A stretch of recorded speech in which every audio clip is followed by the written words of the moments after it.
السلام علیکم۔ بالاج پختون چینل سے آپ کے ہوسٹ اعجاز احمد عظیمی آپ کے سامنے ایک مرتبہ پھر حاضر ہیں۔ ہم اس وقت موجود ہیں اختر کالونی جو سیکٹر بی میں محمدی مسجد کے سامنے لگائے گئے سیلاب متاثرین کے کیمپ کے اوپر، اور آج ہمارے ساتھ شریک گفتگو ہیں شیخ پروفیسر عبدالغفار صاحب۔ ہم ان سے سیلاب متاثرین والے ایشو کے اوپر گفتگو کریں گے اور ان کی رائے سنتے ہیں کہ وہ اس بارے میں کن خیالات کا اظہار کرتے ہیں اور اداروں اور حکمران کی آگاہی کے لیے آپ ہمارے کو کیا پیغام دیتے ہیں۔ سب سے پہلے شیخ صاحب عبدالغفار صاحب، ہم آپ کے مشکور ہیں کہ آپ نے ہمارے لیے ٹائم لیا۔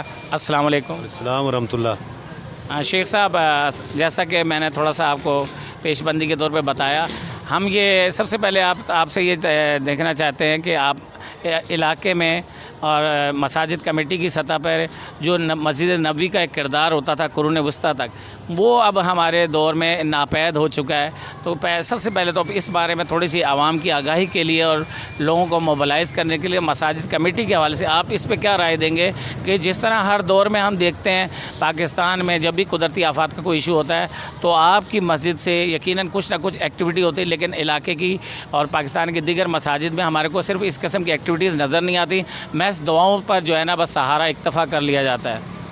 بالکل آپ بجا فرما رہے ہیں، یہ ہونا چاہیے، کیونکہ نبی علیہ الصلوۃ والسلام نے مسجد کو ایک مرکزی حیثیت دی تھی۔ لوگوں کے فیصلے ہوتے تھے، وہاں آمد و رفت رہتی تھی، لوگوں کی امداد کا، بحالی کا سامان وغیرہ ہر چیز وہاں ہوتی تھی۔ آج کل مساجد کو لوگوں نے عبادت کے لیے مخصوص کر لیا ہے، اس کے علاوہ اور کوئی کام نہیں کرتے، جبکہ الحمدللہ علماء کرام کو چاہیے کہ ہر مسجد میں ایسا سینٹر قائم ہو جہاں یتیموں کے لیے، بیواؤں کے لیے، ضرورت مندوں کے لیے اور یہ قدرتی جو آفات آتی ہیں اس کی امداد کے لیے باقاعدہ سینٹر قائم کیا جائے اور لوگوں کو اس کے لیے قائل کیا جائے، لوگ بھرپور انداز میں جو ہے اس آواز کو اٹھائیں، امداد کریں۔ تو میں الحمدللہ اپنے طور پہ جب سے میں یہاں آیا ہوں، یہ کوئی 1987 سے 88 کے درمیان میں، الحمدللہ تب سے لے کے آج تک ہم نے بہت سارے کام کیے۔ کتنی یتیم بچیاں ہیں کہ جن کی شادیوں میں، سلائی مشینوں میں کوئی مقروض آ گیا، کوئی غریب آ گیا، سیلاب آ گیا، زلزلہ آ گیا، تو ہم کام کرتے ہیں۔ اور اس دفعہ 2022 کا جو زلزلہ آیا ہے، سیلاب آیا ہے، اس میں یقیناً کچھ چیزیں میں نے نہیں دیکھی اور مجھے بہت خوشی ہوئی۔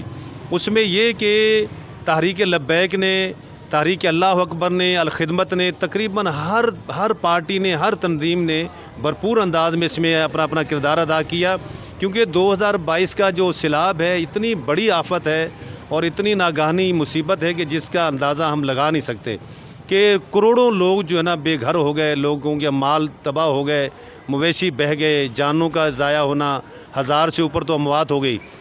تو ہر بندے نے اپنے طور پر کوشش کی ہے۔ تو الحمدللہ میں بھی محمدی مسجد کی طرف سے یہاں اپنے طور پہ اسٹال لگاتا ہوں۔ انتظامیہ کی طرف سے وہ نہیں ہوتا کہ جی کوئی ان کا کوئی تعاون ہوگا یا انہوں نے کوئی خاص مجھے کہا ہوگا، بالکل نہیں۔ میں اپنے طور پہ، چند ساتھی ہیں، ہم مل کے جو ہے یہ کام کر لیتے ہیں، یہ اسٹال لگا لیتے ہیں، لیکن انتظامیہ رکاوٹ نہیں بنتی ہمارے لیے، یہ ہے۔ اور باقی یہ کہ جمعے کے اندر بھی کبھی کوئی مصیبت زدہ آ جاتا ہے تو میں اس کا بھی اعلان کرنے سے گریز نہیں کرتا، میں اعلان کر دیتا ہوں کہ یہ بندہ آپ کے پاس حقدار آیا ہے۔ پہلے ہم تحقیق کر لیتے ہیں کہ یہ بندہ سچا ہے، واقعتاً یہ مجبور ہے یا نہیں ہے۔ اگر مجبور ہوتا ہے تو اس کے ساتھ تعاون ہو جاتا ہے۔ تو یہ اسٹال لگانے کا مقصد بھی یہی تھا۔ تو ہم نے کوشش یہ کی ہے کہ جتنا ہم سے ہو سکتا ہے، کل آخری دوسری گاڑی ہم نے یہاں سے مال کی نکالی الحمدللہ۔ تو ہمارا مرکز ہے گلستان جوہر، باب الاسلام ٹرسٹ ویلفیئر کے نام سے ہے، ہم ان کو دے دیتے ہیں۔ پھر وہ حالہ، سعید آباد، مورو، سکھر، یہ پوری پٹی، بدین، سجاول، یہ جمعیت اہل حدیث سندھ کے نام سے ایک رجسٹرڈ جمعیت ہے، یہ ان کے تحت یہ ادارہ چلتا ہے، جس کو شاہ بدی الدین شاہ راشدی رحمہ اللہ پیر آپ جھنڈو مشہور ہیں، یہ ان کی جماعت ہے۔ تو ہم ان کو دے دیتے ہیں، آگے پھر وہ جو ہے عوام تک ان چیزوں کو پہنچا دیتے ہیں کہ ہر شہر میں تقریباً ہمارا مرکز قائم ہے اور ریلیف کام ہو رہا ہے۔ بہت شکریہ شیخ صاحب۔ ایک چیز یہ ہے کہ ہم نے یہ دیکھا پچھلے 3-4 دن میں سروے کے دوران جتنے بڑے بڑے نامور پلیٹ فارم ہیں جن کے آپ نے نام بھی لیے، تحریک لبیک والے ہیں، الخدمت والے ہیں، JDC والے ہیں، اور اپنا سیلانی والے جتنے، اور انکلوڈنگ آپ کا جو پلیٹ فارم ہے، سب لوگ ایک فوری جو ضروریات تھیں، خوراک کا، یا ان کے لیے لباس کا انتظام کرنا، ادویات کا انتظام کرنا، خیمہ بستیوں کا انتظام کرنا، یہ ابتدائی ریلیف کے طور پر سب نے کام کیا اور کافی حد تک اس پہ کام ہو رہا ہے. لیکن آپ اس حوالے سے جتنے یہ نامور یا مستند پلیٹ فارم ہیں ان کو مزید جو کیا مشورہ دیں گے کہ یہ ابتدائی مرحلہ گزرنے کے بعد جو لوگوں کے بڑے نقصانات ہوئے ہیں، کسی کا گھر کا کفیل مر گیا، کسی کے گھر کی ٹوٹ پھوٹ کے شکار ہو گئے، گاؤں دیہاتوں میں لوگوں کے چھوٹے موٹے روزگار ہوتے ہیں، جانوروں کے، دکان کے یا کھیتی باڑی کے، وہ ذرائع تباہ ہو گئے، تو ان کی مستقل بحالی کے حوالے سے آپ کیا مشورہ دیں گے ان پلیٹ فارموں کو اور حکومتوں کو اور اداروں کو کہ ان کی مستقل بحالی کے لیے بھی کچھ کوشش ہونی چاہیے؟ بالکل جی، ہونی چاہیے، کیونکہ نقصانات تو اتنے زیادہ ہو چکے ہیں. اب جس کی بھینس مر گئی 2.5-3 لاکھ کی بھینس ہے تو اللہ محالہ وہ بیچارہ کیا کرے گا. تو ہم یہ کر سکتے ہیں کہ جی اسے وقتی طور پہ کوئی بکری لے کے دے دیں تاکہ وہ اپنا گزارا کرے، اس کے گھر کے لیے جتنا ہو سکتا ہے ممکن ہم وہ کر لیں. ویسے تو یہ اداروں کو کرنا چاہیے، گورنمنٹ کو کرنا چاہیے، جس کے پاس بہت سارے وسائل ہوتے ہیں کہ وہ سہارا بننا چاہیے، کوئی چھوٹا موٹا کاروبار کرا کے دے دیں. کیونکہ زمینوں میں ابھی پانی کھڑا ہے، اب پانی ختم ہوگا، مہینہ 1.5 لگتا ہے، 2 لگتے ہیں، اس کے بعد پھر اس کو کاشت کے قابل بنانے کے لیے بھی اچھا خاصا مرحلہ ہے. تو ان کے لیے جو نا کوئی ایسا فنڈ ہونا چاہیے کہ جو بغیر سود کے ہو، ان کی ہیلپ ہو، جسے واپس بے شک وہ نہ بھی کریں یا قرض حسنہ کے طور پہ دیا جائے تاکہ وہ اپنی زمینوں کو دوبارہ آباد کرنے کے لیے کوشش بھی کریں. باقی جس طرح گھر ہیں ارجنٹی طور پہ فی الوقت تو ساری تنظیمیں مل کر جو کام کریں الحمدللہ اللہ سب کو جزائے خیر دے. لیکن یہ صرف یوں سمجھیں کہ لباس ہے، خوراک ہے، ادویات ہیں، پانی ہے، بس یہی کر پا رہے ہیں، ٹینٹ ہے. لیکن بڑے جو پیکیج ہیں وہ تو بہت یعنی کہ ایک بڑا کام ہو جائے گا، اس کے لیے بھی قدم کرنا چاہیے، اٹھانا چاہیے. یہ مخیر حضرات کو اس کے لیے آگے آنا چاہیے. چلو ٹھیک ہے، جس کا گھر گر گیا، دیوار گر گئی، وہ سیدھی کر دیں. کسی کی چھت نہیں تو چھت مہیا کرنے کی کوشش کرنی چاہیے تاکہ وہ لوگ اپنے پاؤں پہ کھڑے ہو سکیں جن کی فصلیں چلے گئی، جن کا مال چلا گیا. تو یہ کہ کوشش بالکل کرنی چاہیے، حکومتی سطح پہ ہونی چاہیے، بڑے اداروں کو کرنا چاہیے. اللہ تعالیٰ سب کو یہ ہمت دے. اچھا، اس کے علاوہ ایک اہم سوال یہ بھی ہے کہ شیخ صاحب ہم یہ بھی دیکھتے آ رہے ہیں پاکستان کو ابھی گزشتہ 14 اگست کے جشن آزادی میں 75 سال گزر گئے، لیکن ان 75 سالوں میں جمہوری حکومتیں بھی آئیں اور عامر بھی آئے. لیکن اس حوالے سے جنرل ایوب کا نام جو ہے وہ سب لیتے ہیں کہ ان کی 60 کی دہائی میں کچھ ڈیم بنائے گئے، لیکن اس کے بعد انفراسٹرکچر میں، نہری راستوں میں، دریاؤں کے راستوں میں یا سیلابی مسائل اور زلزلوں اور ان قدرتی آفات سے نپٹنے کے لیے انفراسٹرکچر کے اوپر کوئی ڈیولپمنٹ نہیں ہوئی، جس کی وجہ سے ہم دیکھتے ہیں کہ اس قسم کی جب بھی قدرتی آفات آتی ہیں، زلزلے، سیلاب آتے ہیں، تو ان آبادیوں کے ارد گرد رہنے والے لوگ، دیہات کے رہنے والے لوگ بہت بڑی تباہ کاری کا شکار ہوتے ہیں، جیسے کہ ابھی موجودہ 2022 کے سیلاب میں ہوا. تو آپ اس حوالے سے جو ہے حکومتوں کو اور اداروں کو کیا مشورہ دیں گے کہ وہ ایسا کوئی مستقل حل، اب ان کو وقت آ گیا ہے کہ اس چیز کا انہیں سوچنا ہوگا کہ ہم یہ کوشش کریں، تو حکومت اور اداروں کو آپ کیا مشورہ دیں گے کہ کون سے ایسے اقدامات کریں کہ آئندہ کے اس بڑے نقصانات سے قوم کو اور لوگوں کو بچایا جا سکے؟ بالکل جی، یہ اداروں کے لیے میں یہی کہوں گا کہ جس طرح پانی کی گزرگاہیں تھیں، قدرتی نالے سے نالا سیا یا کوئی اور ندی تھی، لوگوں نے اسے بھی بند کر دیا اور اس کے اوپر بھی ہوٹل بنا لیے، مکانات تعمیر کر لیے ہیں. تو جب بھی بارشیں آتی ہیں وہی لوگ متاثر ہوتے ہیں. اور پھر یہ ڈیم کے لیے ایک سخت قدم اٹھانا چاہیے، کیونکہ کچھ تنظیمیں ایسی ہوتی ہیں کہ جو نعرہ لگا دیتی ہیں کہ یہ ڈیم نہیں بننے دیں گے، ہم یہ کر دیں گے، ہم وہ کر دیں گے. اس طرح کے لوگ بھی ہوتے ہیں، فتنہ پرور لوگ ہوتے ہیں، وہ رکاوٹیں بن جاتے ہیں. لیکن حکومت کو سخت قدم اٹھانا چاہیے اور ڈیم بنانے چاہیے تاکہ یہ پانی بھی اسٹاک ہو جائے ہمارا اور لوگ بھی تباہی سے بچ جائیں.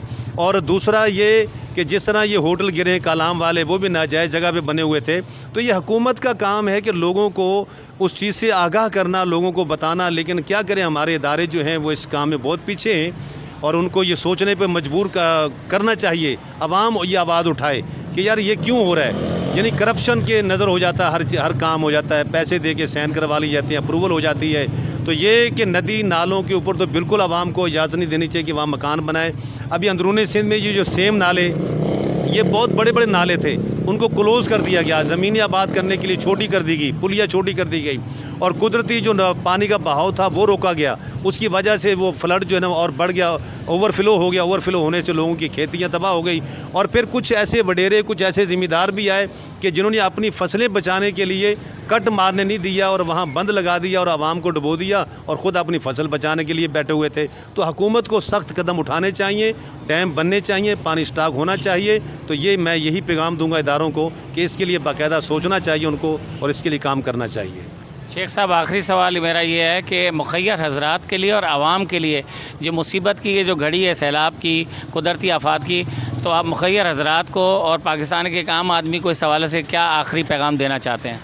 بالکل یہی کہوں گا کہ ہم اللہ کا شکر ادا کرتے ہوئے اللہ کے لیے کچھ کریں کہ جو بھائی ہمارے آج جس مصیبت سے دوچار ہوئے ہیں، اللہ نہ کرے ہم اگر کراچی شہر میں رہتے ہیں، اگر ہم پرسکون ہیں، بلڈنگوں میں ہیں، تو یہ مت سمجھے کہ ہم سیف ہیں، ہم سیف نہیں ہیں۔ اگر یہاں زلزلہ آ جاتا تو ہمارا کیا حال ہوگا، اگر کوئی اور مصیبت آ جاتی تو ہمارا کیا بنے گا۔ لہٰذا ہمارے اندر جس طرح رسول اللہ صلی اللہ علیہ وسلم نے فرمایا کہ مومن ایک مثل ایک جان کے ہوتے ہیں، مسلمان کا بھائی ہے، تو ان کو بھائی تصور کرتے ہوئے ان کی بڑھ چڑھ کر ان کی ہم مدد کریں، ان کے بچوں کی تعلیم کا سوچیں، ان کی صحت کا سوچیں، ان کے مسائل کا سوچیں۔ ہمیں دل کھول کر جو ہے اس چیز کو بالکل لینا چاہیے، تعاون کرنا چاہیے۔ جو ادارے جو تنظیمیں مذہبی یا سیاسی جو کام کر رہے ہیں ان کی ہیلپ کرنی چاہیے، اور اللہ تعالیٰ مخیر احباب کو مزید توفیق اور ہمت عطا فرمائے۔ بہت شکریہ۔ یہ تھے شیخ عبدالغفار صاحب جو ہمارے پروفیسر بھی ہیں اور تدریس کے شعبے سے وابستہ ہیں، محمدی مسجد کے پلیٹ فارم سے ہر آنے والے اسی ایشوز کے اوپر اپنا حصہ ڈالتے ہیں، عوام کو آگاہی دیتے ہیں۔ اور میں اپنی گفتگو آج اپنے بالاج پختون چینل پر اس حدیث کے ساتھ اور اس شعر کے اوپر ختم کروں گا جو لب لباب ہے شیخ صاحب کی تمام گفتگو کا، کہ اللہ کے نبی نے فرمایا کہ خیر الناس من ینفع الناس، کہ تم میں سے بہترین انسان وہ ہے جو دوسروں کو نفع پہنچائے۔ اور اس شعر پہ بات ختم کروں گا کہ جو قومیں اپنی غلطیوں سے سبق نہیں سیکھتی اور حکمران اور لیڈرشپ اپنی عوام کی فلاح کے لیے ایسے منصوبے نہیں بناتے اور پھر ان کا جو نام و نشان جو ہے وہ دنیا سے مٹ جاتا ہے، انہیں اپنی ان غلطیوں کو نہیں دہرانا چاہیے کہ نگاہیں جن کی جم جاتی ہیں مستقبل کے چہرے پر، نگاہیں جن کی جم جاتی ہیں مستقبل کے چہرے پر، انہیں ماضی کی غلطیوں کو دہرانا نہیں آتا۔ شکریہ۔ بالاج پختون چینل سے اعجاز ایوان اب اجازت چاہیں گے، نیکسٹ ویلاگ کے لیے ہمارا انتظار کیجیے گا۔ شکریہ۔